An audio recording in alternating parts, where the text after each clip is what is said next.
I decided I wanted to go to Washington because Florida is the #1 state out of 50 states as far as fiscal responsibility. We are healthy in Florida. We have a balanced budget amendment. We need that at the federal level. We have the ability for our governor to veto, line item veto. Our president needs that. We need to have things like term limits. We have that in Florida. I love term limits. It brings new energy in.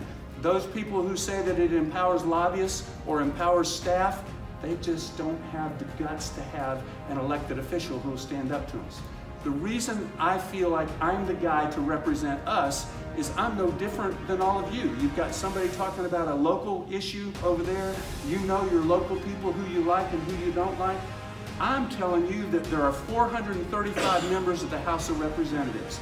They call it the House of Representatives for a reason. It's supposed to be one of us going to Washington to represent us. It's not supposed to be who has the most money to run the most ads in a district that they think has an open seat where they can buy a seat and add it to their financial portfolio. And that's kind of what's going on right now.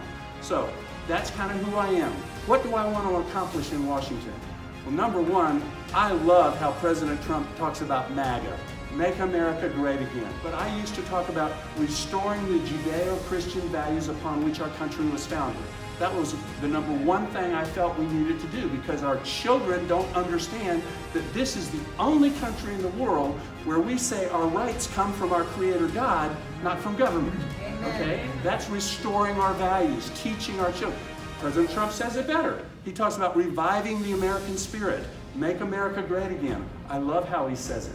But that's what it means to me, is that we need to get our generations, like what you're talking about, we need to get our generations back to loving the ability to live in a country where you have individual liberty, personal responsibility, equal opportunity. That's who we are as Republicans, because we believe that. We don't believe in giving people something they can get for themselves. What that does, that continues keeping people down. If you give them something they could have gotten for themselves, you're putting them down. I don't believe in that. I believe in giving people an opportunity. Again, if you're disabled, if you have issues, all of us want to help our neighbor. That's what we're called to do. So that's who I am. What I want to accomplish is get us back to our values. That's #1.